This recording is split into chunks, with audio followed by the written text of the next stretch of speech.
Esta es una producción de Grupo Fórmula. Encuentra más contenido como este en radioformula.mx.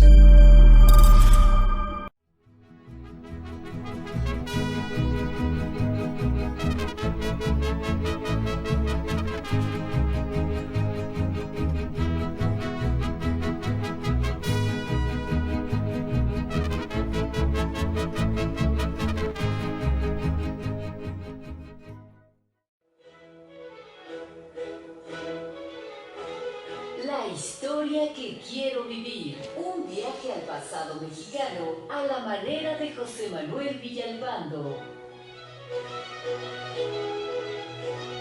Amigas, amigos, muy buenas tardes tengan todos ustedes. Los saluda con el afecto de siempre José Manuel Villalpando aquí en una emisión más de este subprograma La historia que quiero vivir, que estamos transmitiendo en vivo, sí, aquí en vivo, a través de los micrófonos y frecuencias de Radio Fórmula, ya saben, en el 103.3 de FM, en el 970 de AM.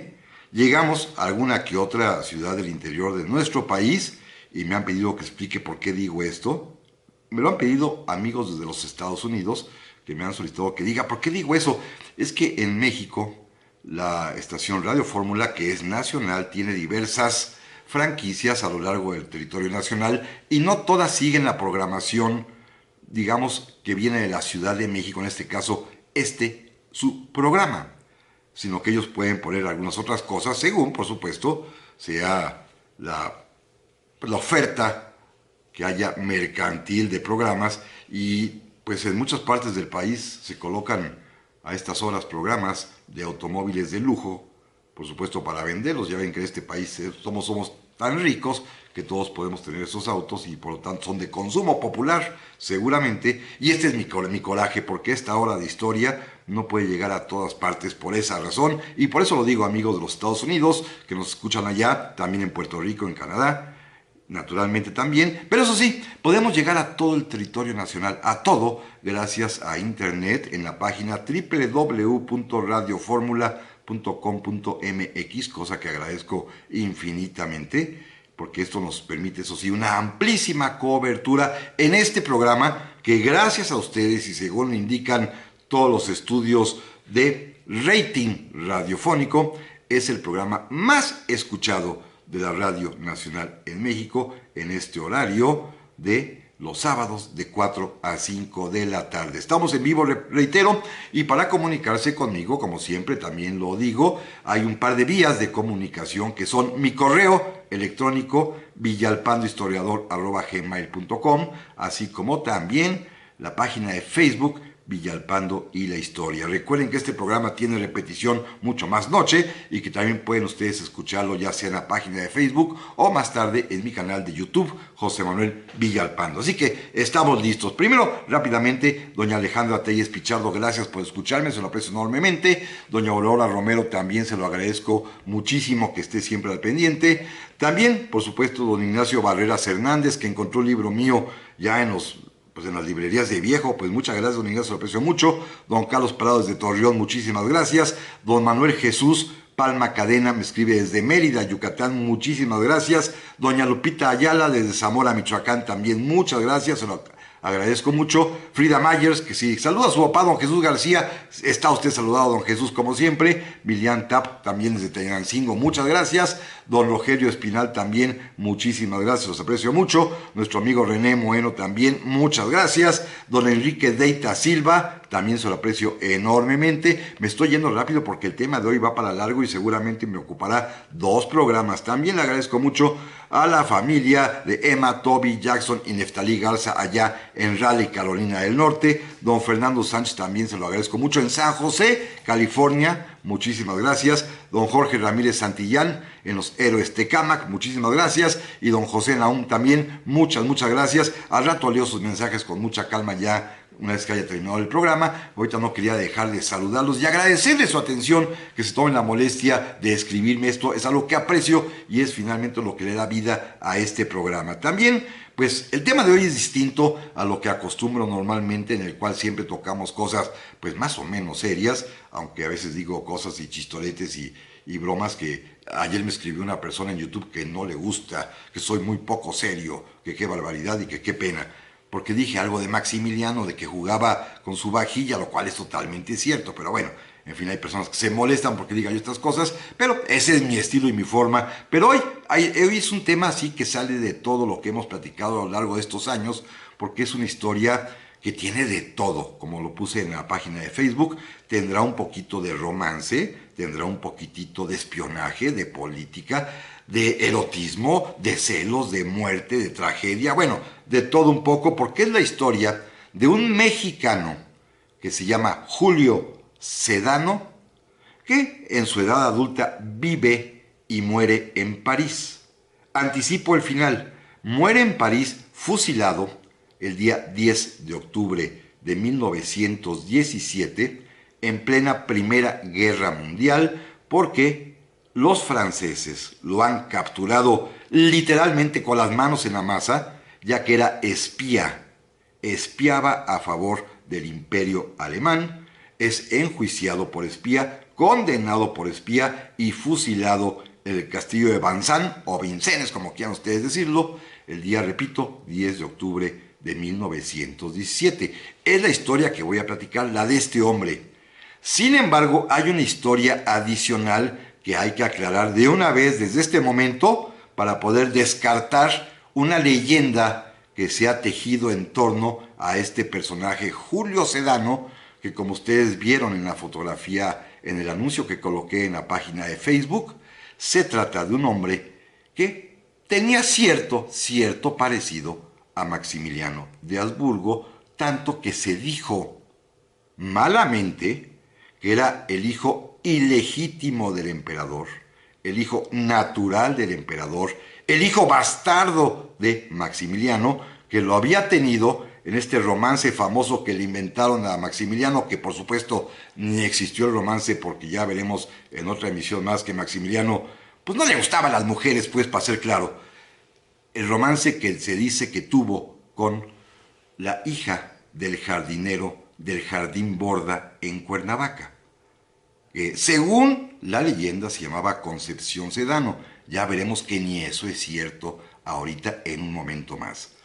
Entonces, pues, hoy quiero empezar a platicar y rematar la semana que entra la historia de este hombre Julio Sedano, que es bien interesante, haciendo a un lado, y ahorita lo vamos a descartar, haciendo a un lado ese mito falso, equívoco e ignorante de que es el hijo bastardo de Maximiliano.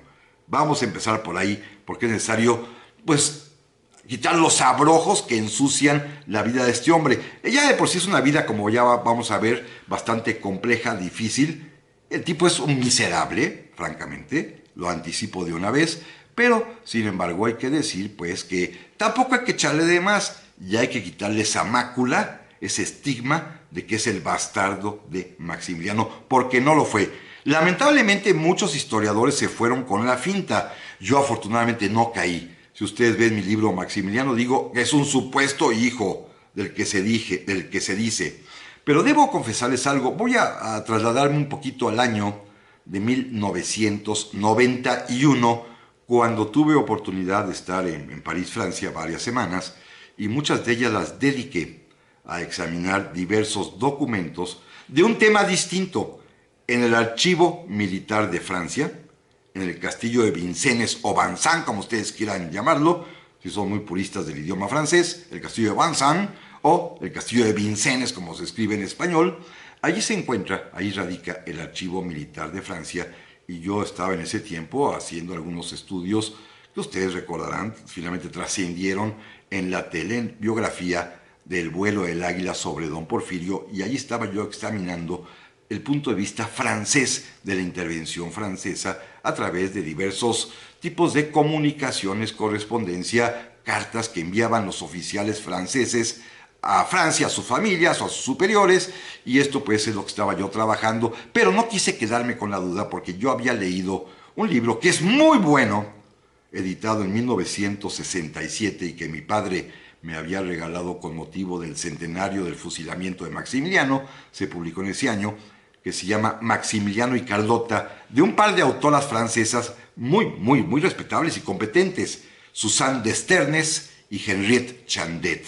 Un super libro, pero con un error garrafal. Al final del libro, en el apéndice, dice que Julio Sedano era el hijo bastardo de Maximiliano, que lo había tenido con Concepción Sedano, la hija del jardinero del Jardín Borda de Cuernavaca, que este hombre había ido a vivir a Francia, que allí se hacía pasar por el bastardo de Max, aprovechando la buena fe y la pose de las familias mexicanas adineradas que vivían en París, que estaban encantadas de la vida de recibir en sus tertulias, en sus casas para tomar el cafecito o comer, al bastardo del emperador, que lo era o se decía ser, porque estaba un poquito calvo, tenía el pelo engominado, pues así como yo más o menos, y con la barba larga y peinada al tipo Maximiliano, cosa que también me la dejo yo, también la tengo igualito y me voy a parecer el tataranieto de Maximiliano seguramente, ¿eh? Porque cualquiera se parece a Maximiliano con esas condiciones.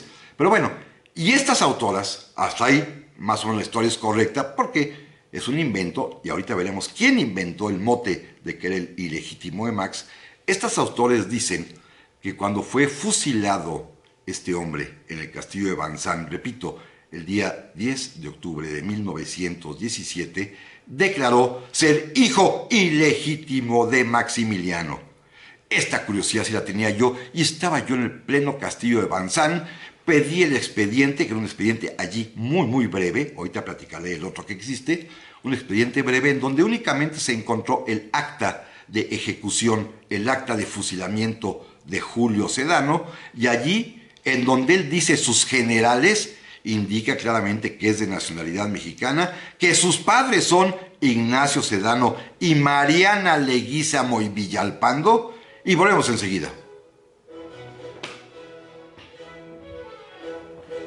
Ya estamos aquí, amigas y amigos, para el segundo bloque de esta tarde en el que estamos platicando de un tema extraño, diferente, lo sé, Julio Sedano, un mexicano que vive y muere en París, pero de quien estamos también de una vez haciendo a un lado, destruyendo el mito falso, inventado, la leyenda malamente puesta de que era el hijo bastardo, el hijo ilegítimo, el hijo natural de Maximiliano. Pero antes, rápidamente, muchas gracias, le aprecio a Héctor Patiño, que me saluda desde Buena Park, California, también, don Alfonso Zamarripa, que ahora me escucha ya en Texas, muchísimas gracias, lo aprecio enormemente. Iván García me saluda como siempre, y que platiquemos del hijo que adoptó Iturbide y que le arrancaron a su mamá, que adoptó, Maximiliano, el nieto de Iturbide, y que le quitaron a su mamá. Sí, un día platicamos de esto. Yo creo que pronto voy a hacer un programa especial sobre estos detallitos de Maximiliano, con un estudio muy serio que tengo, que ya escribí y que incluso está publicado en mi libro Amores Mexicanos,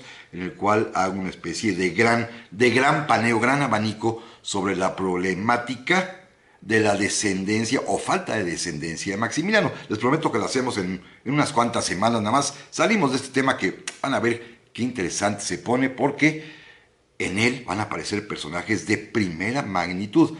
Repito, una vez que desasobremos el camino de este falso mito. También Ignacio Barreras, gracias otra vez. Juan Carlos Milán Soto, desde la carretera en Baja California Sur, muchísimas gracias. Dona Gabriela Álvarez Hernández de Almoloya, muchas gracias. Don Oscar Guadalupe Elizalde Valencia, también desde Cuernavaca, se lo aprecio enormemente. David Bravo también, se lo agradezco muchísimo. Bueno, decía yo que allá en la fortaleza de Vincennes, en París, en donde es fusilado Julio Sedano el día 10 de octubre de 1867, está el acta de ejecución, únicamente un documentito en el cual se asienta que fue fusilado a tales horas de la madrugada, porque fue a las 7 de la mañana, este personaje Julio Sedano, y quien dio sus generales diciendo que era su nombre Julio Sedano y Leguízamo, de nacionalidad mexicana, hijo de Ignacio Sedano y de Mariana Leguízamo y Villalpando. Esta sí fue una sorpresa para mí, es mi pariente, caray. Miren, esta señora, la mamá de Julio Leguízamo, es prima hermana de Francisco González Bocanegra y Villalpando, el poeta autor de nuestro himno nacional. Sí, por ahí tengo parentesco, bastardito seguramente, pero por ahí, en séptimo grado, pero por ahí llega el parentesco. Pero bueno, ese no es el caso de hablar de eso. Lo importante está en que Suzanne d'Esternes y Henriette Chandet en su libro habían anotado que en Vincennes, al ser fusilado, había dicho Julio Sedano que era hijo ilegítimo de Maximiliano, y no era cierto. Ay, me quedé ya con la duda. finalmente ya no supe nada más, pero hace unos meses debo platicarles a ustedes un par de acontecimientos verdaderamente providenciales. Primero, se me ocurrió, cosa que estoy trabajando, hacer un estudio, un libro, que será a lo largo de este año, sobre mexicanos que han vivido en París, y uno de ellos, por supuesto, es este hombre, Julio Sedano, sobre todo porque su muerte, ahorita veremos, y su vida en realidad parisina es bien interesante, y repito, con personajes que en ella conviven de primerísima línea, mundial. Pero también, por razones que no recuerdo exactamente, por la vía del Facebook, recibí un mensaje muy, muy interesante de unos amigos que les gusta la historia ya en Cuernavaca, que tienen su propia página y que invitan a personalidades locales a hablar bien, bien interesantemente de la historia local de la Cuernavaca maravillosa, y presentaron el trabajo y una plática de una maestra a quien yo no conozco, doña Graciela León, que hizo una investigación magnífica, maravillosa, bueno, exhaustiva, minuciosa, sobre Julio Sedano, para desmitificar por completo el hecho de que se diga que es hijo de Maximiliano. Maximiliano no tuvo ningún hijo, lo anticipo, y menos este niño bastardo, que no es de él, es de su papá y de su mamá legítimos. Y la maestra Graciela León, a quien repito, no conozco, pero le admiro la tenacidad con la que investigó, recorrió archivos parroquiales para encontrar fe de bautismos y actas matrimoniales, archivos de registro civil para encontrar actas de registro civil, de defunción, de matrimonio, pero también archivos de la policía y de los tribunales franceses allá en París para buscar, y encontró el expediente completo del juicio al que fue sometido Julio Sedano. Y en él, con este conjunto de documentos, se desmiente por completo que Julio Sedano sea el hijo bastardo de Maximiliano. Importante aclaración esta porque, repito, en un momento más que empiece a platicar ya su historia, ya hagamos a un lado la parte que fue el bastardo de Maximiliano, solamente como una especie de cuestión simpática que ahorita veremos por qué sale. ¿Quién inventó este mote? ¿Quién le impuso esta leyenda? Bueno, ya veremos. Fue un gran hombre, el que se le ocurrió la peregrina idea de hacer una broma con esto. Ahorita platicaré ahí, pero déjenme decirles simplemente en 2-3 minutos el resultado prodigioso de la, repito, buenísima investigación que hizo la maestra doña Graciela León. Primero, Julio Sedano nace, como sí sabemos, el 7 de agosto de 1866. ¿Dónde creen? En Pachuca, no en Cuernavaca, en Pachuca. Hay un dato muy curioso, si nació en Pachuca, pues quiere decir que fue engendrado 9 meses antes. Suponiendo que el mito fuera cierto, 9 meses antes sería por ahí de octubre, noviembre de 1865. Y el mito dice que Maximiliano anduvo con una mujer llamada Concepción Sedano, la hija del jardinero del Jardín Borda de Cuernavaca, a quien además algunos atribuyen que ser la que le decían la India Bonita. Hay hasta un mural por ahí muy bonito en Cuernavaca, de Maximiliano a caballo echándole un ojito a una muchacha indígena. Bueno, pues siguiente mito, las fe de bautismo de la mamá de Julio Sedano, dice que es española, o sea, criolla. No es indígena, Pero además, decía yo la fecha, tuvo que haber sido engendrado por octubre o noviembre del 65, y sabemos que Maximiliano arribó a la ciudad de Cuernavaca hasta enero de 1866. Así que ya no cuadran ni las fechas posibles, ni tampoco el lugar de nacimiento. Pero hay un dato adicional. Julio Sedano es el tercer hijo de Mariana Sedano, de Mariana Leguízamo de Senado y Villalpando, como se pide esta mujer, es el tercero. Y su hermanito anterior nació apenas 10 meses antes.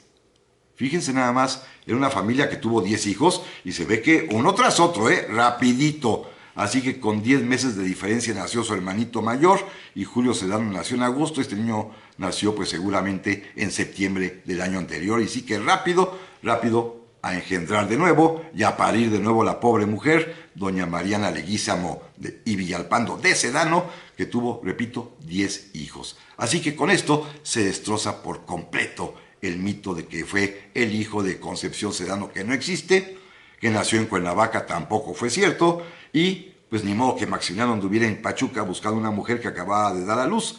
Eso ya es una cosa totalmente absurda.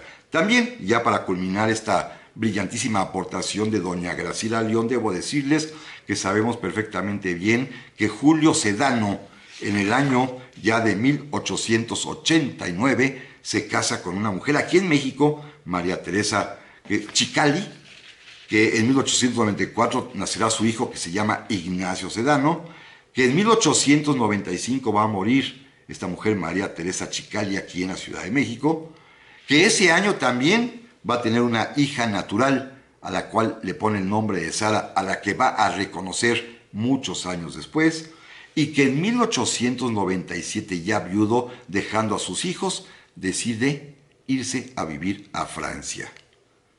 Allá se va a casar con una mujer, Anne-Marie Jules, Ana María Jules, si ustedes quieren, de profesión modista, es decir, costurera, que es la hija de su casera, y pues allí va a vivir en París, salvo una escapada que se da a México en 1910, que al rato comentaré cómo y con quién y en qué condición, y finalmente, como ya lo dije, va a morir fusilado en el castillo de Vincennes por espía a Francia el día 10 de octubre de 1917. Así que, como ven, esta es una investigación intensísima, buenísima.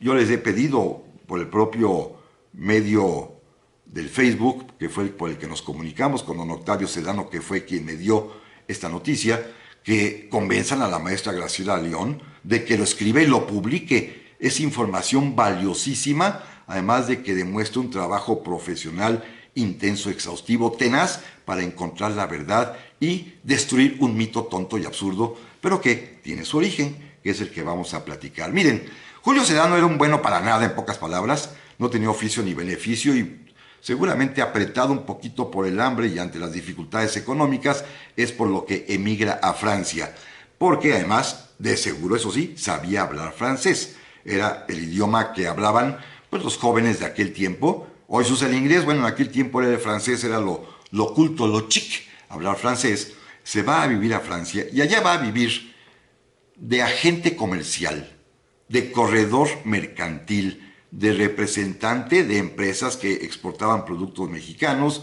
de guía de turistas para personajes mexicanos que visitaban la ciudad de París.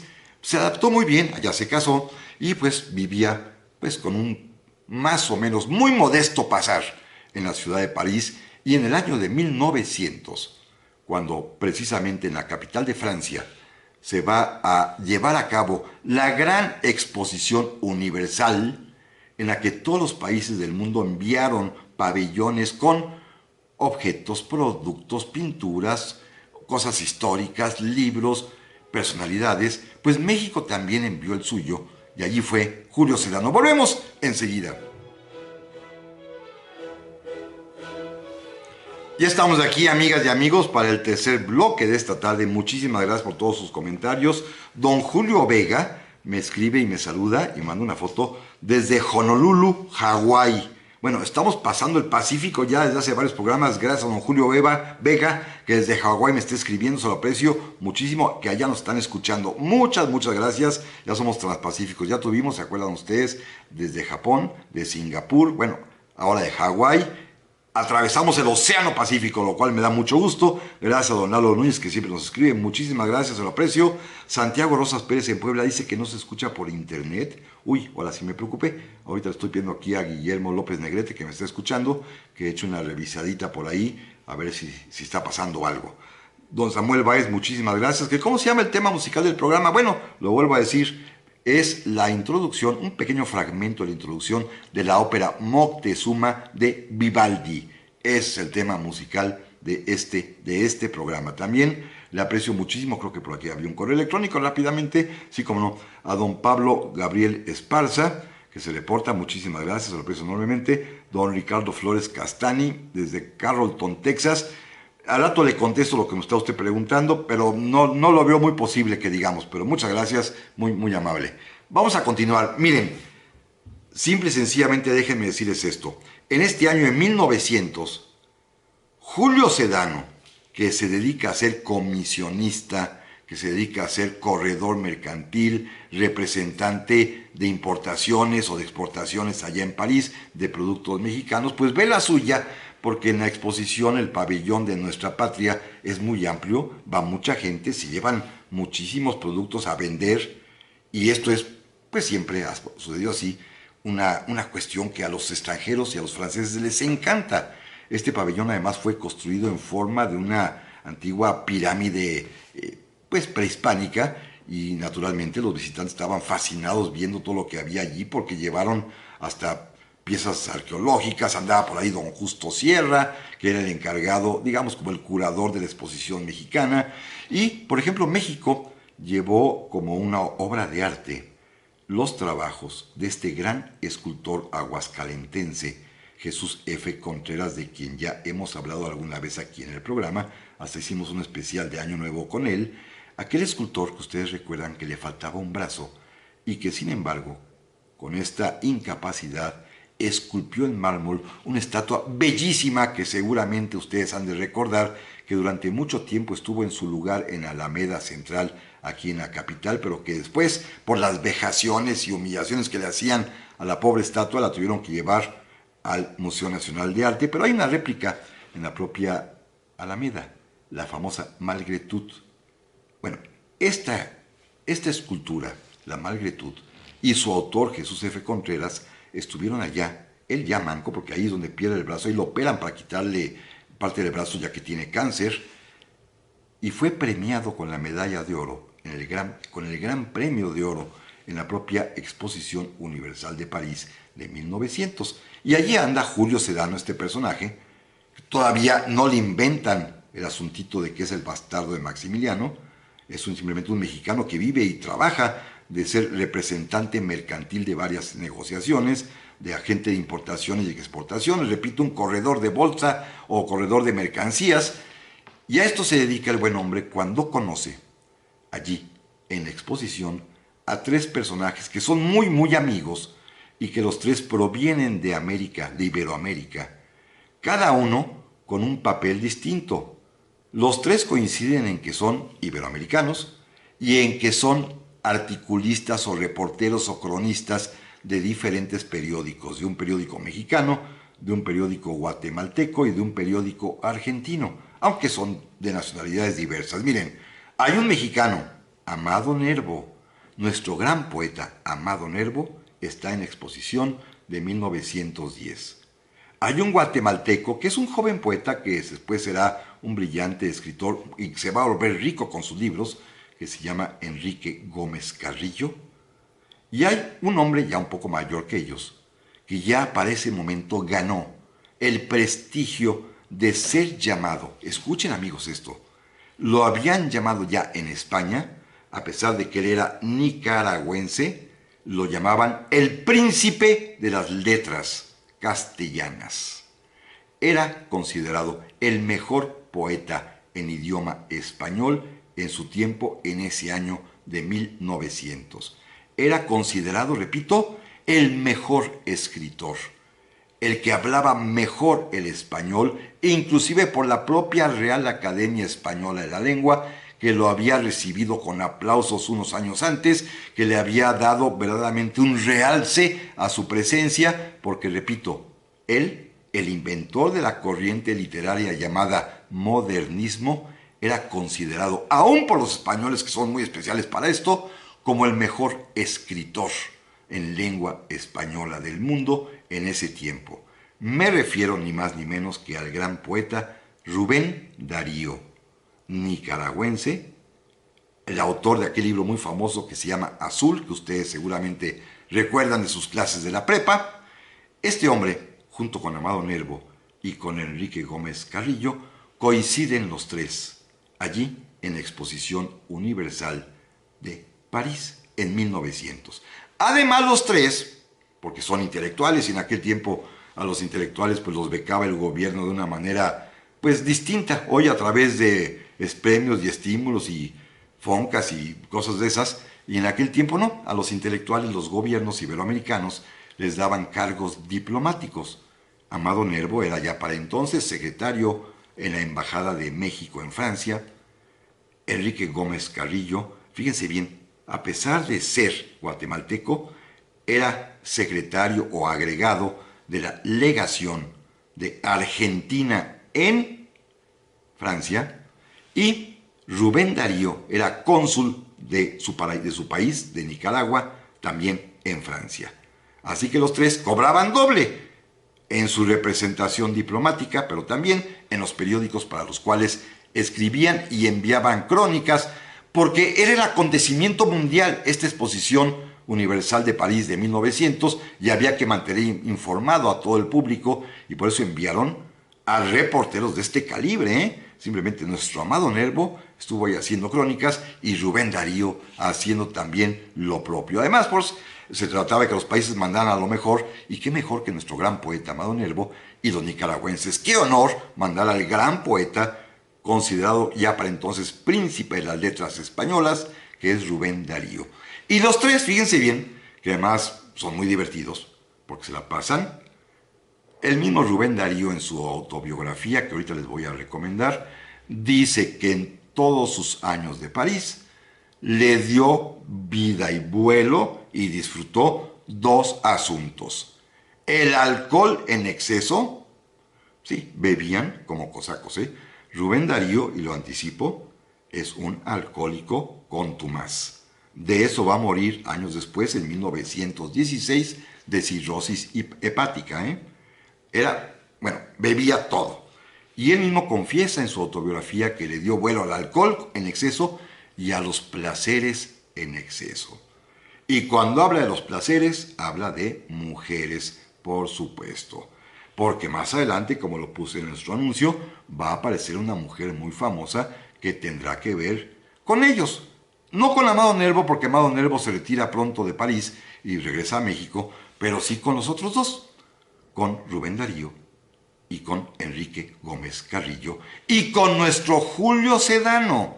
Esta mujer se llama Mata Hari, la famosísima bailarina en ese entonces y espía después. Pero no me quiero adelantar, nada más para que vean por dónde va la historia en donde estaba metido este mexicano de nombre Julio Sedano.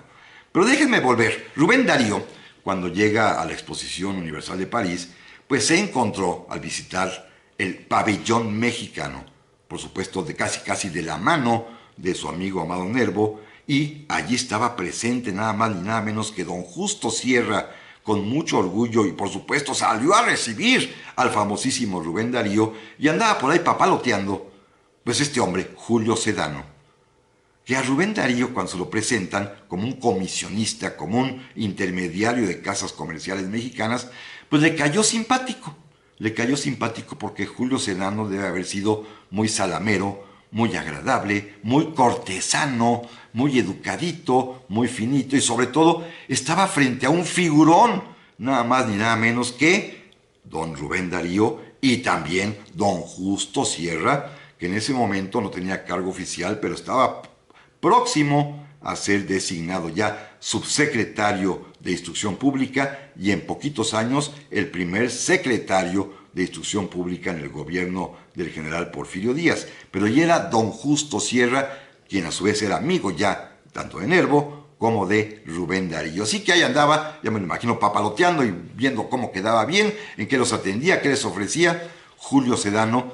Y Rubén Darío, que era muy grandilocuente, que era un hombre muy pagado de sí mismo, que era un hombre muy vanidoso y soberbio, pues se le ocurrió que ahora que estaba en París y que acababa de ser nombrado cónsul de Nicaragua, necesitaba un ayudante personal, lo que él llamó con mucha pompa un secretario privado. No de la embajada, sino de él, personal de él. Y le ofreció a Julio Sedano contratarlo.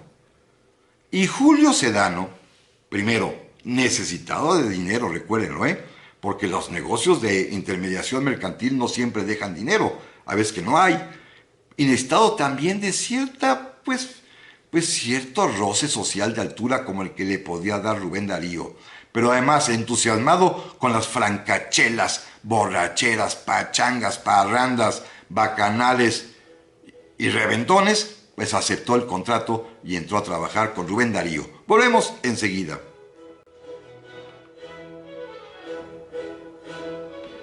Ya estamos aquí, amigas y amigos, para el último bloque de este día que se ha ido volando rapidísimo. Bueno, verdaderamente me tiene preocupada la velocidad del tiempo ahora sí. Don Marco Federico, muchas gracias, que qué bueno que hable de otro tipo de mexicanos, de historias diferentes. Pues sí, esta es una historia muy, muy diferente, como me lo aclara también nuestro amigo Rafita Barrios, que me dice algo que yo ya había pensado y por eso lo estoy haciendo público el programa, para que nadie me lo fusile. Dice don Rafita que este es un guión para una película. Pues sí, esa es la idea. Quiero escribir algo que pueda servir ya sea para teatro, para película, para televisión, y por eso desde aquí lo anuncio, ya tiene derecho de autor, para que no vaya a salir por ahí algún escritor que fusila cosas, porque ya estoy platicando. Primero, ya platiqué un poco de la investigación de doña Graciela León, que es buenísima, pero segundo, ella nos aportó los datos para desmitificar y destruir, como ya vimos, esta leyenda falsa, errónea, de que Maximiliano tuvo un hijo bastardo con Concepción Sedano que se llama Julio Sedano, cosa que no es cierto. Julio Sedano es hijo de su papá y de su mamá, que pa' colmo es medio mi pariente lejana. Y la segunda parte, que es lo que ya ha ocupado los últimos dos bloques, pues es una investigación que ya estoy yo realizando. Y en esta semana déjenme compartir con ustedes, y se los recomiendo, leí, entre otros, 4 libros maravillosos que se los recomiendo muchísimo. Muchísimo. Los 4, no sé si se puedan conseguir en librerías, pero los 4 están disponibles en vía electrónica. Yo así los adquirí en vía electrónica, los he estado leyendo en mi iPad porque pues no hay normalmente a la venta este tipo de libros, pero están disponibles en la red y están a muy muy buen precio, lo que sé cada quien.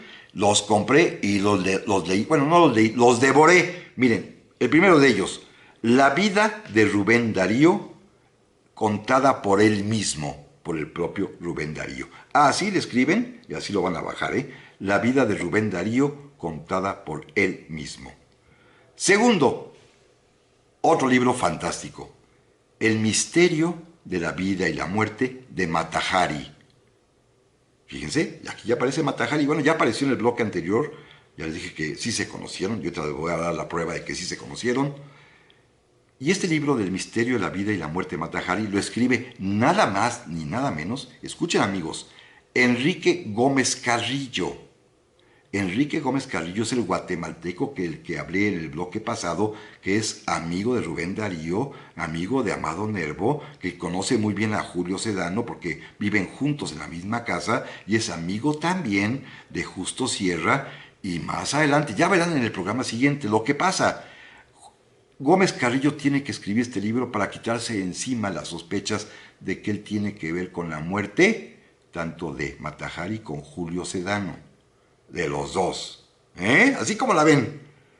Otro libro maravilloso que me encantó, que fue con el primero que empecé, por esto descubrí el hilo de esta nueva historia.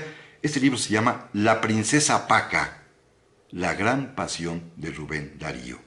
Es la biografía novelada de Francisca Sánchez, que es una mujer madrileña, que es la amante, así tal cual lo digo, de Rubén Darío. Hay hasta una película que pueden encontrar en YouTube, de descarga gratuita, y está fabulosa la historia. Y allá aparece, en esta historia, y ya veremos la semana que entra, en qué papel tan miserable, digo, porque así fue en vida, Julio Sedano, las perradas que le hizo a Paca, que así le decían, la princesa Paca. ¿Por qué? Porque su amante es el príncipe de las letras, y a ella los amigos en España de Rubén Darío, como los famosos Antonio Machado y Manuel Machado, o como don Ramón de Valle Inclán, ellos, los amigos de Rubén Darío, dicen que Francisca, que es su amante, que lo quiere, que lo mima, que lo protege, es la princesa Paca, porque su amor, Rubén Darío, es el príncipe de las letras. Así que quedó muy bien. Este libro, La princesa Paca, lo escribe una periodista española contemporánea, que es nieta de ella, que se llama Rocío Villacastín. Un libro espléndido, no se desperdicia. Y un cuarto libro, una novela muy muy bonita, de un gran autor nicaragüense contemporáneo que fue inclusive vicepresidente de su país, de Nicaragua, en los días del triunfo de la revolución sandinista. Él era un sandinista, Sergio Ramírez. Sergio Ramírez, este gran autor que acaba de ser premiado incluso el año pasado con un importantísimo reconocimiento, creo que le dieron el Cervantes. Sergio Ramírez escribió una novela hermosa, hermosa, que se llama Margarita está linda la mar. Es la vida novelada de Rubén Darío. Margarita está linda la mar. ¿Se acuerdan de aquella poesía? Yo me la sabía cuando era niño, porque además pues mi mamá se llamaba Margarita y mi mamá se la pasaba declamándolo, porque a su vez su papá se la declamaba a ella. En fin, es la historia familiar, pero de ahí se me quedó muy grabada la cantaleta de Margarita está linda la mar. Pero estos 4 libros son los que me han servido para poder ir construyendo esta historia que hoy estoy relatando y que seguramente remataremos la semana que entra, porque ahorita me voy a concretar a decirles pues que Julio Sedano aceptó trabajar de manera personal, privada, no oficial, sino como su secretario particular o privado, con Rubén Darío, que necesitaba un hombre así. Y bueno, en una de las muchas borracheras que se acomodaban, repito, Rubén Darío mismo dice en su propia autobiografía, se la pasaba literalmente, pues la palabra es muy fea en mexicano, empieza con P, pero en la fiesta. Estaba todo el tiempo embriagándose. Con sus amigotes, por supuesto, con Gómez Carrillo, Amado Nervo no, porque se va muy pronto, pero con Gómez Carrillo y con su secretario, Julio Sedano, que es su compinche de parrandas, de ese tamaño, y así está de clara la cosa, ¿eh? Y entonces, bueno, pues se la pasan así varios años, pero hay una queja constante en serio, de Julio Sedano.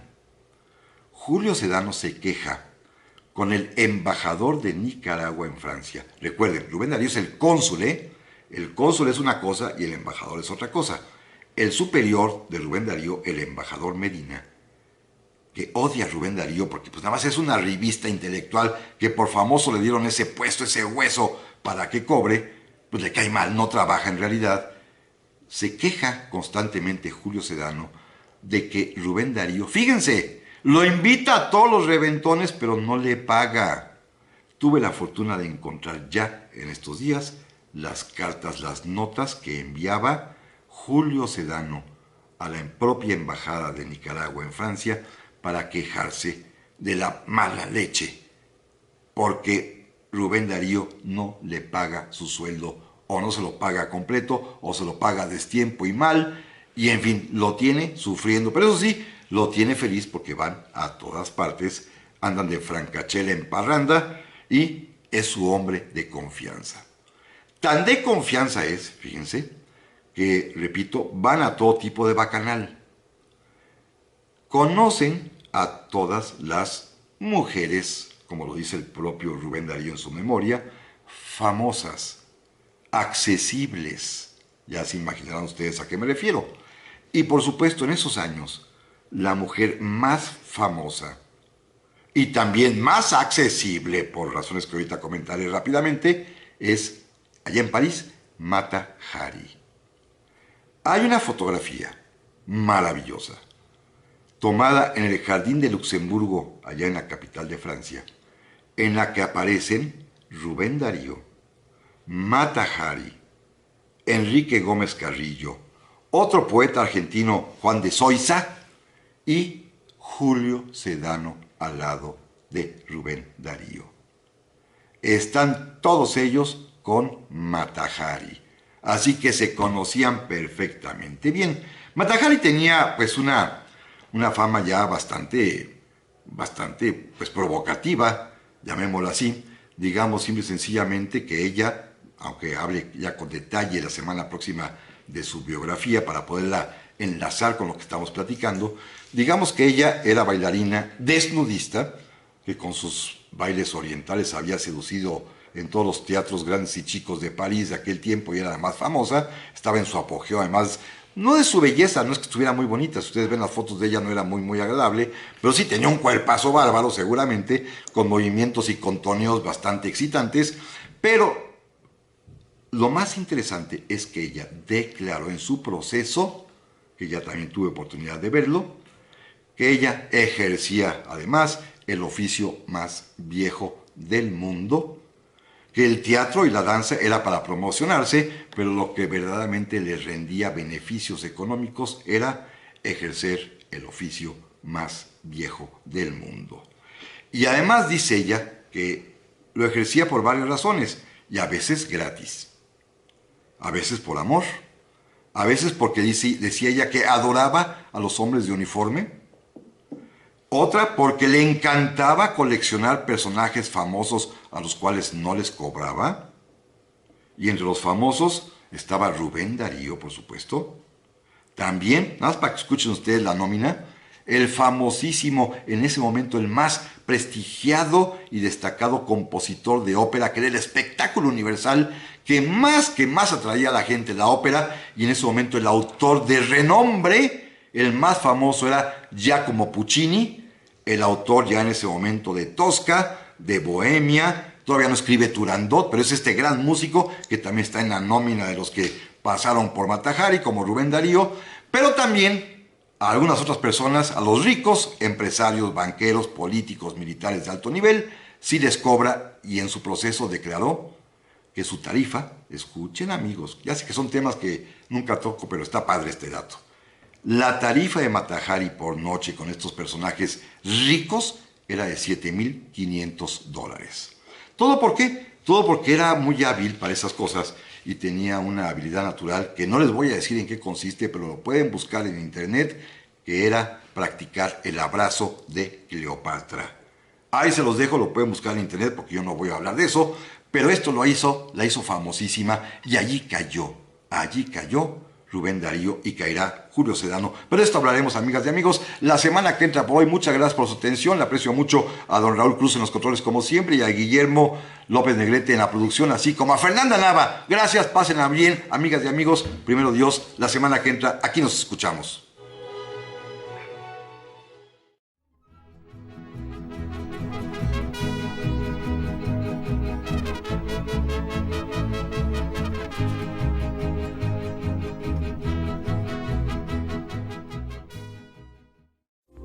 Esta fue una producción de Grupo Fórmula. Encuentra más contenido como este en radioformula.mx.